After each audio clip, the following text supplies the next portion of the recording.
People who survived a school shooting? What happened? Ms. Gilman had this thing about tests, where once you started, nobody left for any reason, all because she'd caught kids texting answers from the stalls 3 years ago.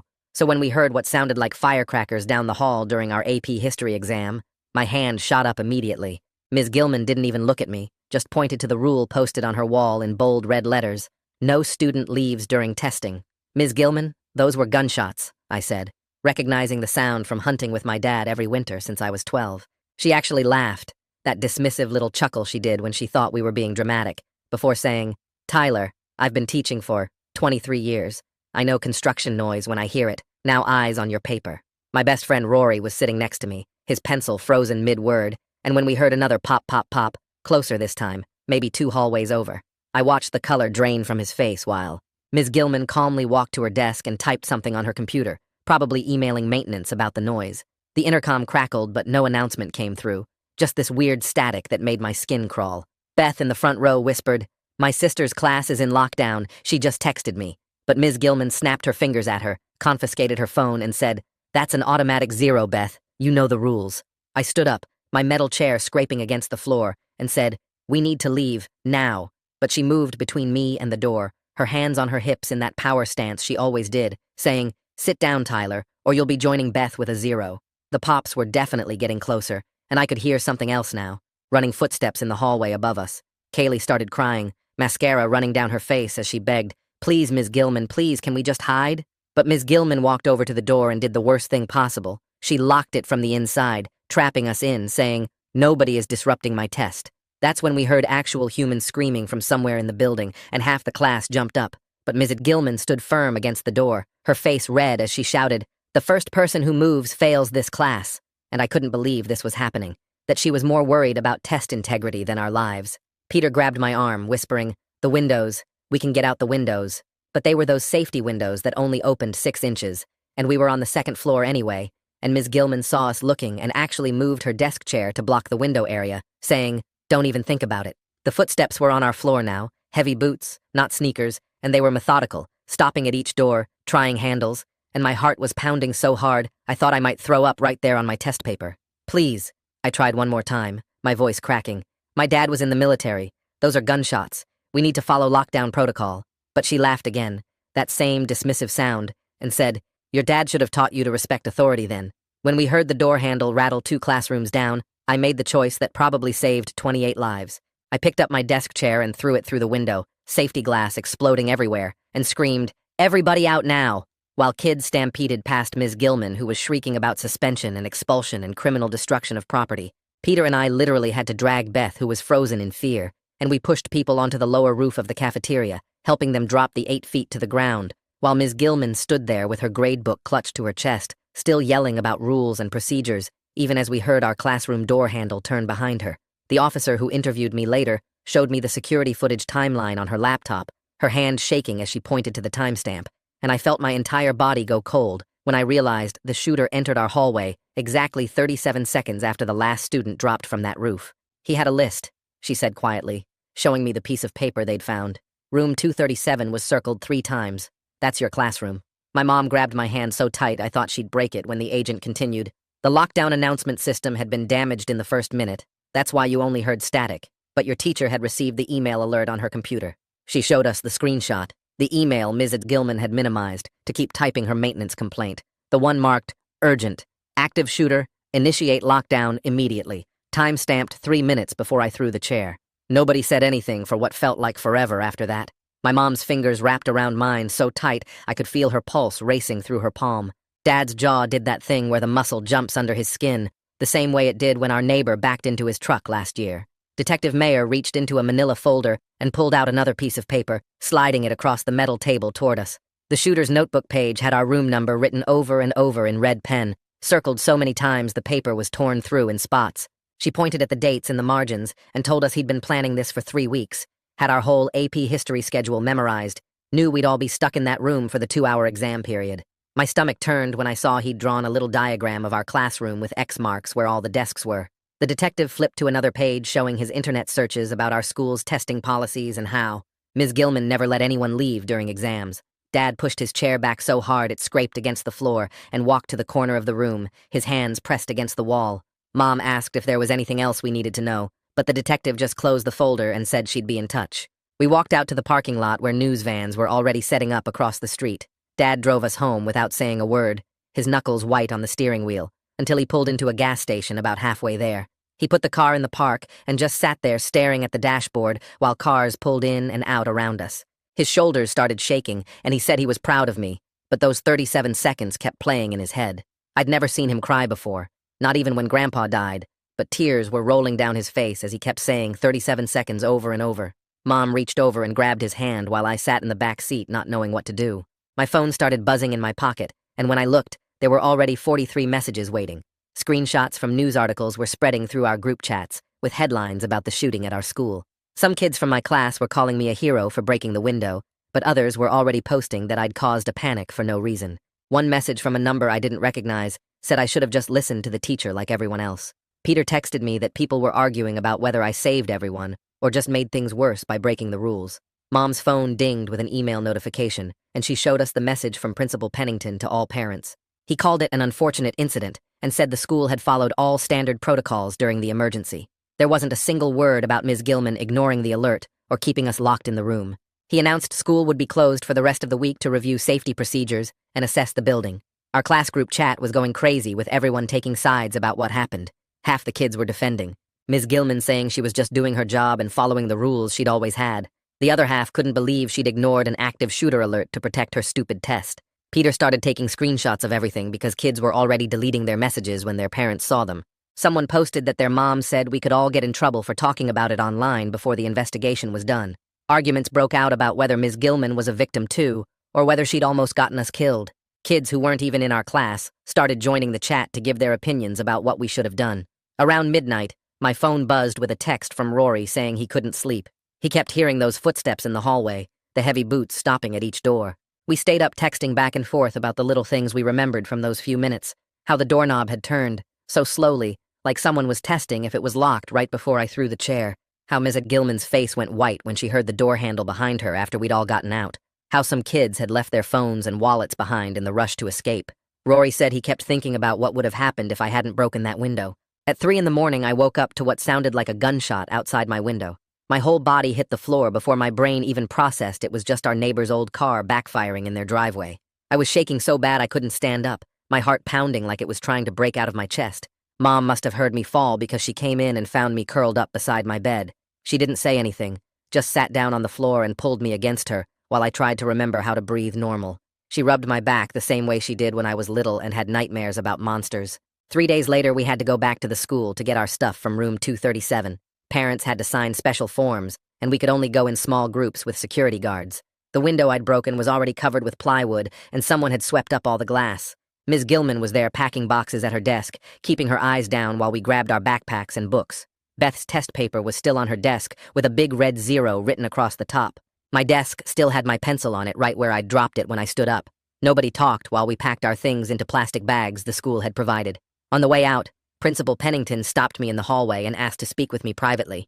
He closed his office door and started talking about how destroying school property was a serious offense. He said the window would cost $2,000 to replace, and usually students who did something like that faced automatic suspension.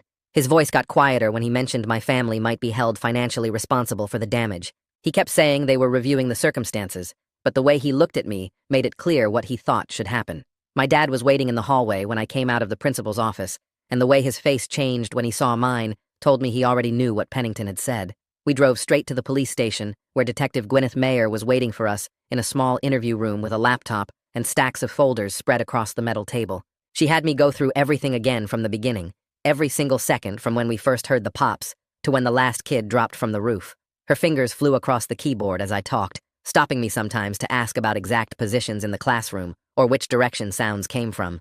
She pulled up security footage on her laptop and matched my story to the timestamps, frame by frame, showing me grainy images of kids running across the cafeteria roof. The footage from our hallway showed the shooter arriving exactly 37 seconds after the last student hit the ground, just like the first officer had said. Detective Mayer pointed at the screen where you could see him trying our door handle, the one Ms. Gilman had locked from inside.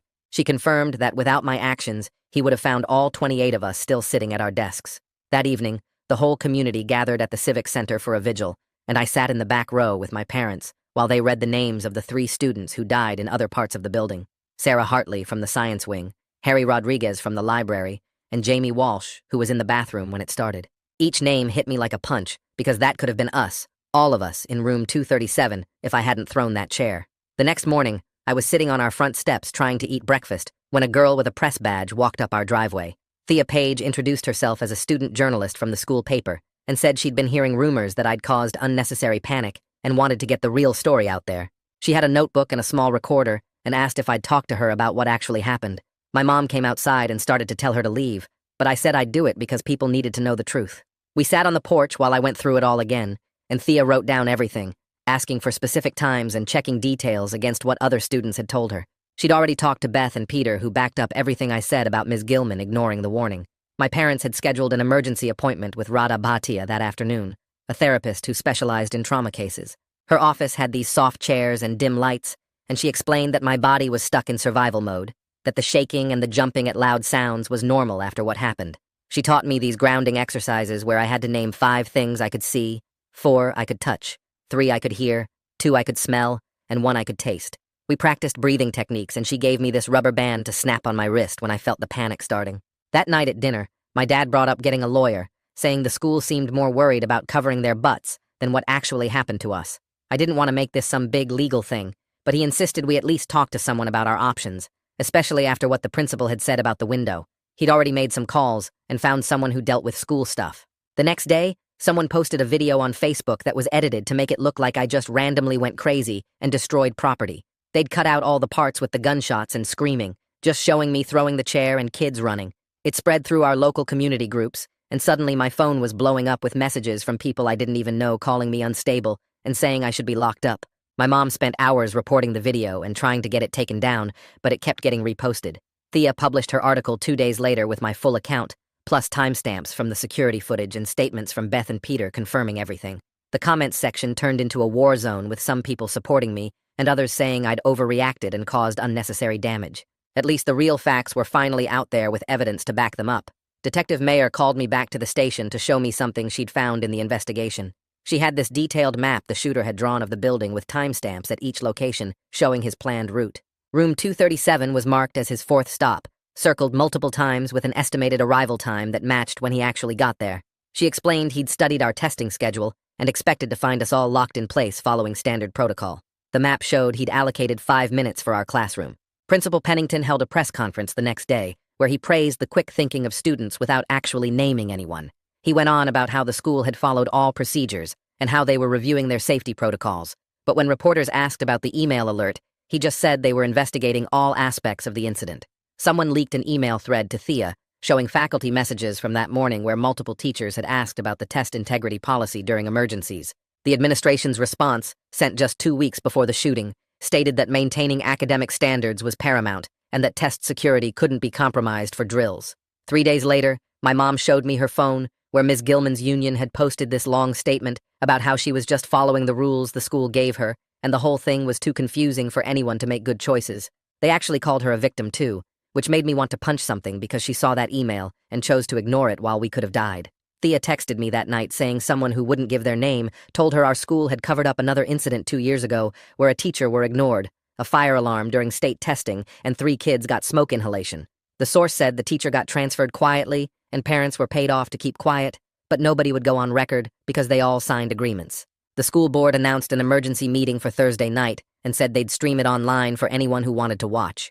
And my dad helped me write down exactly what I wanted to say during public comment, even though my hands were shaking, just thinking about talking in front of all those people. When Thursday came, I sat in that big room with hundreds of angry parents and waited 3 hours for my turn, then stood at the microphone and told them about those 3 minutes between when Ms. Gilman got the email and when I threw the chair, making sure they understood she chose test rules over our lives. My voice cracked twice, but I kept going, explaining how Beth saw the alert pop up on the screen, how we begged to hide, how she locked us in while knowing there was a shooter, and when I finished, the whole room was dead quiet. The next morning, Radha asked me why I kept apologizing for the 3 kids who died in other classrooms, and she helped me understand that my brain was trying to make sense of something that didn't make sense by blaming myself for not saving everyone. She had me write down what I could control that day, which was just breaking the window and helping my classmates out, then what I couldn't control, which was everything else, including the shooter's path, and the other teachers' choices. Thea came by that afternoon with a stack of papers, asking if I'd help her write really specific questions for a Freedom of Information request she was filing to get all the emergency alerts and training records from the district. We spent 2 hours writing questions like exactly when each alert was sent, who opened them, what training teachers got about emergencies during testing, and whether there were previous incidents where protocols weren't followed. Detective Mayer called me back to the station the next week and pulled out this folder with photos of the shooter's planning materials, showing me how room 237 was circled over and over on his hand-drawn map with notes about our testing schedule. She explained he'd planned to hit our room when he still had most of his ammo, right at what he called the peak of his attack, and I barely made it to the bathroom before throwing up my lunch. That same night, Beth sent me screenshots from her phone showing she'd been recording a Snapchat video of her desk when everything started, and you could actually see Ms. Gilman's computer screen in the background with the red alert box popping up. Beth's video showed Ms. Gilman looking at it, moving her mouse to minimize it, then going back to typing her email about maintenance while we sat there like sitting ducks. Some parents from the PTA started a Facebook group saying I'd made things worse by breaking the window because it could have given the shooter another way in, and they wanted me punished for what they called reckless vandalism that endangered everyone. They kept posting these long rants about how I wasn't a hero, but a panicked kid who could have gotten everyone killed by creating an access point, and my mom had to block like 30 people who were messaging us directly with threats. 2 days later, an official letter came from the district with a hearing date for next week about destruction of school property during the incident, saying I might be suspended, and my family might have to pay $3,000 to replace the safety glass window. My dad read it twice, crumpled it up, then smoothed it out and said, we needed a lawyer right now because the school was trying to make me the bad guy to cover their own butts. He called Keith Roth that afternoon, this lawyer who specialized in education law and had won a big case against a district that expelled a kid for reporting a teacher's abuse, and Keith took our case immediately. Keith filed something with the state board that same day and sent the school district a letter saying they better not delete any emails or videos or documents, because we'd need them all for evidence, and he used this legal term that meant they'd be in huge trouble if anything disappeared. That night, my parents sat me down at the kitchen table after dinner, and my mom started talking about how reporters kept calling the house asking for interviews. She wanted to change our phone number and maybe even stay with my aunt for a while, but my dad kept shaking his head and saying we couldn't let them control how our story got told. He pulled out this notebook where he'd been writing down every media request and said we needed to pick 1 or 2 trusted outlets to work with instead of hiding from everyone. My mom's hands were shaking as she sorted through the business cards reporters had left in our mailbox, and I watched them go back and forth for over an hour about whether talking would help or hurt our case. We finally agreed I'd only talk to Thea since she was a student who understood what really happened, and Keith would review anything before it got published. 3 days later, Keith called us over to his office and spread out hundreds of pages across his conference table that Thea's FOIA request had gotten back from the district. He had me help him go through each page with a highlighter marking anything about the emergency alerts, and there it was on page 247. A server log showing every teacher's email activity that morning. The log showed timestamps for when each teacher got the active shooter alert, and when they opened it, and every single teacher had clicked on it within 30 seconds, except one entry that stayed marked as unread for 16 whole minutes. Ms. Gilman's email account showed she'd gotten the alert at 10:47, but didn't open it until 11:03, which was 4 minutes after I'd already thrown the chair through the window. Keith took photos of that page and made copies, and said this was exactly the proof we needed that she'd ignored the most important message of her career. Detective Mayer called me in again the next week and explained what they'd figured out about why the announcement system hadn't worked that day. She showed me photos from the crime scene where the shooter's first shots had gone through a wall in the main office and hit the electrical panel that controlled the PA system. The backup alert system that was supposed to send texts to everyone's phones had never been turned on because the secretary thought the regular PA would handle it like always. She said it wasn't anyone's fault, really. Just bad luck that the shooter knew exactly where to shoot first. But I kept thinking about how we'd all been sitting there with no idea what was happening. 2 days after that meeting, Principal Pennington sent out another one of his carefully worded emails to all the parents talking about how the investigation was ongoing and promising appropriate action for any policy violations they discovered. He didn't name Ms. Gilman, but everyone knew who he meant when he wrote about certain staff members who might have made errors in judgment during the crisis. My dad read it out loud at breakfast and said Pennington was trying to throw Ms. Gilman under the bus to save his own job since he was the one who'd made the testing policy so strict. The next Saturday, I went to the grocery store with my mom to get stuff for dinner, and we were in the cereal aisle when a stock boy dropped a whole pallet of cans behind us. The crash was so loud and sudden that I dove behind the soup display before I even knew what I was doing and ended up crouched on the floor with my hands over my head. My mom found me there and helped me stand up while other shoppers stared at us and whispered to each other, and I could feel my face burning as we left our cart and walked out. In the car, I tried Radha's breathing exercise, counting to 4 on the inhale and 6 on the exhale, and it helped me stop shaking faster than the last time something triggered me, but I still felt sick about how everyone had looked at me. Keith must have been worried about the district destroying evidence because that Monday, he filed this formal legal letter requiring them to preserve everything related to the shooting. He explained that it meant they couldn't delete any emails or security footage or documents, because if they did now that they'd been officially notified, it would be considered destroying evidence, and they could face criminal charges. He sent copies to the principal, the superintendent, the school board, and even the IT department to make sure everyone knew they were on notice. The police held a press conference that Wednesday, where they released parts of the shooter's journal they'd found in his bedroom, and Detective Mayer warned me ahead of time that it would be hard to hear. The journal showed he'd been planning the attack for months and had specifically picked our AP history class because some kid in our class had apparently laughed at him in the hallway back in January, though none of us could even remember the incident.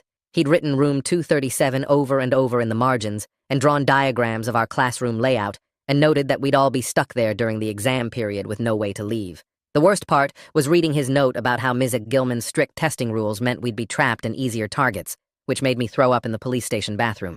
2 weeks went by before we got a letter from Ms. Gilman's lawyer saying she wanted to meet with me and my family to discuss what happened and try to reach some kind of understanding. Keith read the letter twice and said we should go, but not say much. Just listen to whatever she wanted to tell us and see if she was trying to apologize or trying to get us to drop our complaint. The meeting was scheduled for the following Thursday at a neutral location, some conference room at the community center, and Keith said he'd be there with us the whole time. When Thursday came, we sat across from Ms. Gilman and her union representative at this long table, and she looked older somehow, with gray showing in her hair I'd never noticed before.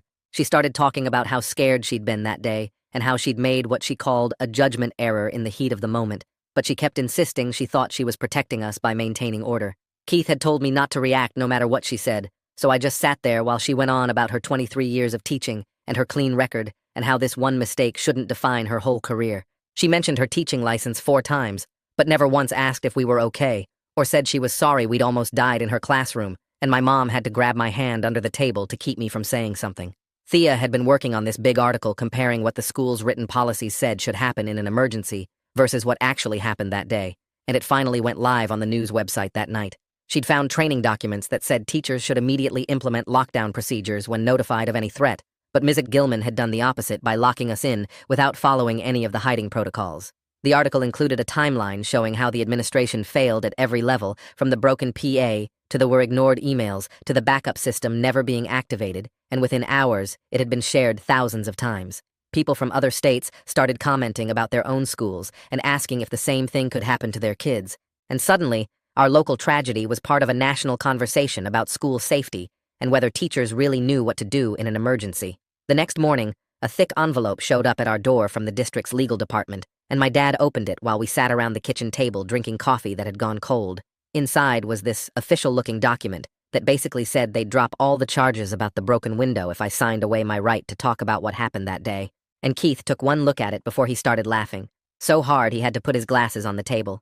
He pushed the papers back across to us and told them we'd see them at the hearing instead, then pulled out his phone to call their lawyer right there in our kitchen while my mom made more coffee. I watched him pace around our living room, telling them exactly what evidence we had, including the screenshot of Ms. Gilman's minimized email, and the way his voice got quiet and serious made the district's lawyer go silent on the other end. After he hung up, Keith sat back down and explained that they were scared, because they knew they'd messed up bad, and this NDA was their way of trying to make it all go away before the public found out how badly their policies had failed. I told him I wasn't signing anything that would stop me from talking about what happened, especially when 3 kids had died while the school worried more about test rules than lives. Keith smiled and said that was exactly the right choice, then started pulling documents from his briefcase showing all the evidence we'd collected over the past few weeks. He spread them out on our dining room table like he was planning a battle, pointing to each piece and explaining how it would destroy any argument the district tried to make about me breaking school property without cause. My dad looked at all the papers and asked if we really had enough to fight them, and Keith just grinned and said we had enough to bury them if they really wanted to pursue punishment for saving 28 lives. 2 days later, the school board posted the hearing agenda online, and within hours, over 200 people had signed up for the public comment section to speak in my support. Peter texted me screenshots from the district website showing name after name registering to speak, including parents I'd never met, and even some teachers who were breaking rank to talk about the broken safety culture at our school. Ms. Rodriguez from the science department had signed up, and she'd been teaching there for 15 years, never speaking out about anything before this. The local news picked up the story about the massive turnout expected at the hearing, and suddenly my phone was blowing up with messages from classmates saying they wanted to testify about what really happened in room 237 that day. Detective Mayer called that afternoon saying she needed one final interview to complete her official report, and when she showed up at our house with her laptop and recording equipment, going through everything again felt like tearing open a wound that had barely started to heal. She had me walk through every second from when we first heard the shots to when the last student dropped from the cafeteria roof, stopping me to clarify tiny details, like exactly where Ms. Gilman was standing when she locked the door and how many seconds passed between each set of gunshots. Her questions were specific and careful, asking about things like the exact words Ms. Gilman used when she threatened to fail us, and whether I could remember seeing her computer screen from where I sat. After 2 hours of questions, she closed her laptop and looked me straight in the eyes, telling me her report would make it crystal clear that my actions prevented a massacre and that Ms. Gilman's choices put every student in that room at risk. Keith spent the next 3 days collecting sworn statements from everyone who'd been in room 237, setting up a makeshift office in our living room where classmates could come, give their official accounts of what happened. Beth came first, still shaky, but determined to tell the truth about seeing the email alert on Ms. Gilman's screen, while our teacher typed her complaint about construction noise. Peter brought his own notes he'd been keeping since that day, including timestamps he'd written down from his phone showing exactly when things happened. Even kids who'd stayed quiet at first were showing up at our door, ready to speak up about how Ms. Gilman had ignored their pleas for safety and threatened them with failing grades while a shooter walked the halls. By the end of the week, Keith had 12 signed affidavits, all telling the same story about a teacher who cared more about test rules than student lives. My next session with Radha felt different, because instead of just processing trauma, we talked about the guilt I still carried for breaking that window and defying a teacher's direct order. She had me close my eyes and walk through the moment again, but this time focusing on what would have happened if I'd followed Ms. Gilman's commands and stayed in my seat. When I opened my eyes, she explained that breaking the window wasn't breaking rules, but following a higher moral imperative to protect life, and the guilt I felt about defying authority was actually proof of my good character, not a weakness. She said most people would have frozen or followed orders even knowing it was wrong, but I'd chosen to act when action was needed most.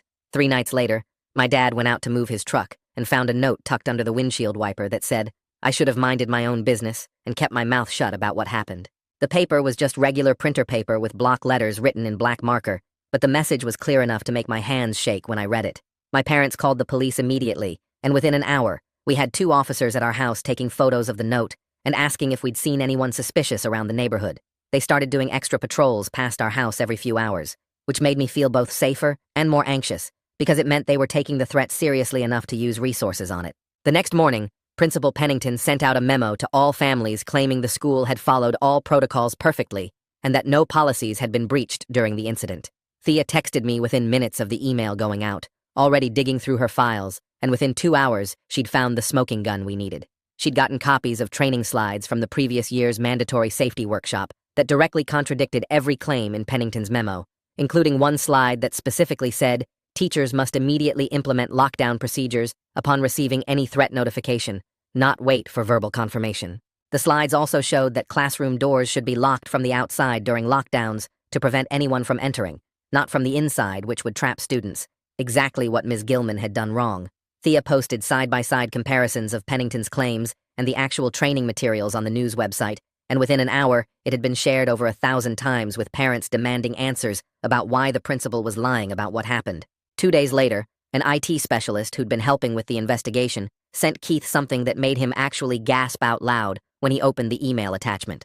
It was a screenshot pulled from backup servers showing Ms. Gilman's computer screen at the exact time of the incident, and there, in her minimized tabs, was the bright red emergency alert email marked, Urgent, Active Shooter, while her active window showed her half-finished email to maintenance complaining about construction noise disrupting her test. The timestamp on the screenshot was 3 minutes and 14 seconds before I threw the chair through the window, proving she'd seen the alert and chosen to ignore it while continuing to type her complaint. Keith immediately filed this as evidence for the hearing, and I heard him on the phone with the district's lawyer saying they might want to reconsider their position unless they wanted this image on the front page of every newspaper in the state. That afternoon, the local radio station announced they'd be hosting a debate between the teachers' union representative and a school safety expert about the incident and what it meant for emergency procedures going forward. The union rep spent most of the hour pivoting away from specific questions about Ms. Gilman's actions, just repeating that teachers were trained to follow established procedures and maintain order during any disruption.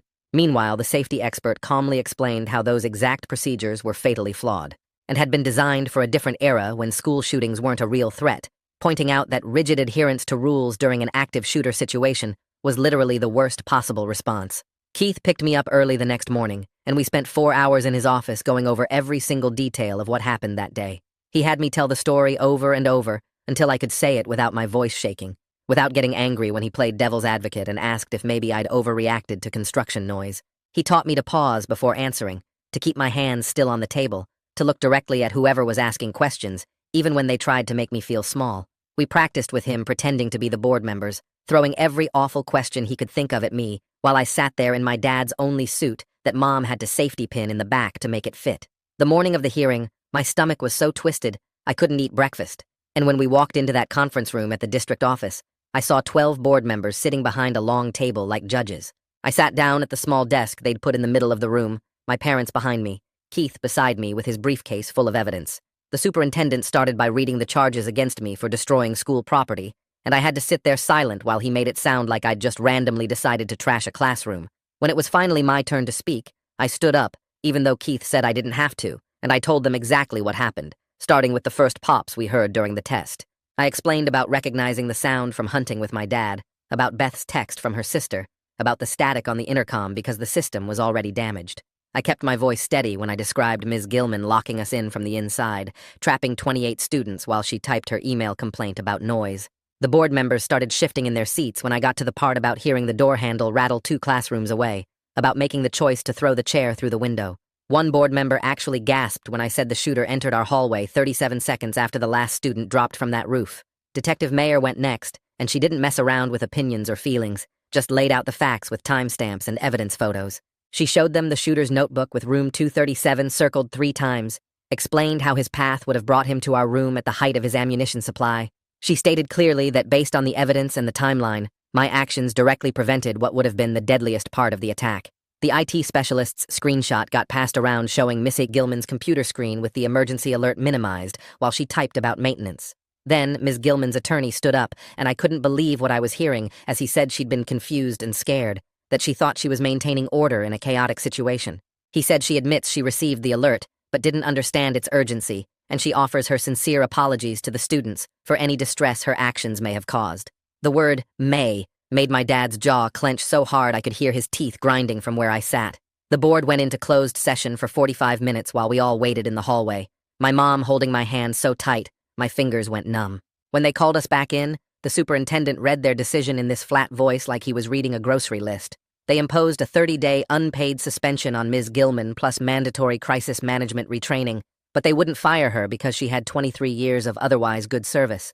They dropped all disciplinary action against me and formally acknowledged what they called my heroic actions under extreme duress, but you could tell they hated having to say it. 2 days later, the district held a press conference announcing new safety protocols they claimed had been in development for months, which was total garbage, but at least the changes were real. They installed redundant alert systems, gave both students and staff authority to initiate lockdowns, and redesigned all the emergency drills to actually make sense. Principal Pennington had to stand at that podium and publicly apologize for threatening me with disciplinary action, and even though his words sounded like someone else wrote them, at least it went on record. Keith spent the next 3 weeks negotiating with the district's lawyers, and they finally agreed to pay for all my therapy sessions, implement the safety upgrades we demanded, and establish a counseling fund for every student affected that day. They also had to issue a formal commendation for my actions, which got framed and hung in the main hallway, even though seeing it there made me feel weird every time I passed it. Thea published her final article about everything that had happened, and she was careful to focus on the survivors and the actual changes we'd forced the district to make instead of turning it into disaster porn. She interviewed 17 students from our class, and every single one said they wouldn't be alive if I hadn't thrown that chair, which was hard to read, but important for people to understand. After 2 months of twice-weekly sessions with Radha, she told me I was making real progress with managing the trauma. The nightmares had gone from every night to maybe twice a week. I could hear sudden loud noises without completely freezing up, and I'd learned breathing techniques that actually helped when the panic started creeping in. We made a long-term plan for continuing therapy, tapering down to once a week, then eventually once a month, with the understanding that healing from something like this takes time, and there would be setbacks. She taught me that getting better didn't mean forgetting what happened or pretending it was okay. just learning to carry it without letting it crush me. 3 weeks later, they finally let us come back to the school, though not to room 237, which stayed locked with yellow tape across the door like a crime scene. They put our whole AP history class in the library instead, these long tables where we couldn't sit in our old spots. And the first morning back, I walked in to find Rory already there, saving me a seat next to him and Peter. My hands shook, holding my new textbook because they'd thrown out everything from that room. Even our old tests and the substitute teacher kept looking at us like we might break. Kids from other classes stared at us in the hallways, some with this weird respect, others whispering about the window I broke, and I just kept my head down walking between classes. The new classroom had windows that opened all the way and 2 exits, which the sub pointed out 3 times that first day, and I noticed how everyone kept checking both doors during class. After school, Rory grabbed my arm, and we walked without talking to the memorial garden they'd planted near the football field for the 3 students who died.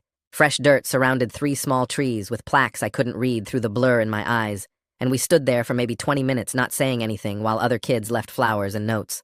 Rory finally squeezed my shoulder, and I squeezed back, both of us knowing we'd been 37 seconds from having our own trees there. 2 days later, my mom handed me an envelope that came to the house with no return address, just my name written in the careful cursive I recognized from 3 years of corrections on my essays. The letter inside was 2 pages of Ms. Gilman's tight handwriting admitting she'd been wrong, that she'd let her need for control override basic safety, that she was transferring to a district in another state and wouldn't ask for my forgiveness because she knew she didn't deserve it. I read it 4 times, then handed it to my dad, who read it once and fed it into the shredder, saying some apologies come too late to matter. Detective Mayer called that Friday to say she was closing the investigation and mailing us the final report, which arrived in a thick manila envelope with a red stamp marking it confidential. Page 14 had the commendation she'd written about my decisive action under extreme duress, saving 28 lives, but the words felt empty compared to the weight that still sat on my chest every morning. The school district scheduled a meeting where they wanted student input on the new safety protocols, and I signed up even though being in those administrative offices made my skin crawl. We spent 3 hours going through every detail of the new system where anyone could trigger a lockdown, teachers had discretion to evacuate, and the drills actually made sense instead of trapping kids like sardines. During the first new drill 2 weeks later, when the alarm sounded, our substitute immediately opened both exits and told us to make smart choices, and we evacuated to the football field in under 90 seconds. The district held this small ceremony in the auditorium where Principal Pennington had to stand at the podium and present commendations to me, Peter, Beth, and 5 other students. I kept my speech to 14 words about community and change, watching my parents in the 3rd row nodding while Pennington's jaw stayed clenched the whole time. By the time summer came, I'd found this rhythm that felt almost normal, working morning shifts at the hardware store my dad's friend owned, carrying bags of mulch and sorting screws while my hands learned to be steady again. Radha cut our sessions to once a week, then every other week, saying I was processing things well, though she kept her phone on for me all the time just in case. The nightmares faded from every night to maybe once a week, usually the same one where I couldn't break the window no matter how hard I threw the chair. I started running in the early mornings when the streets were empty, passing the school on my route, even though there were other ways to go.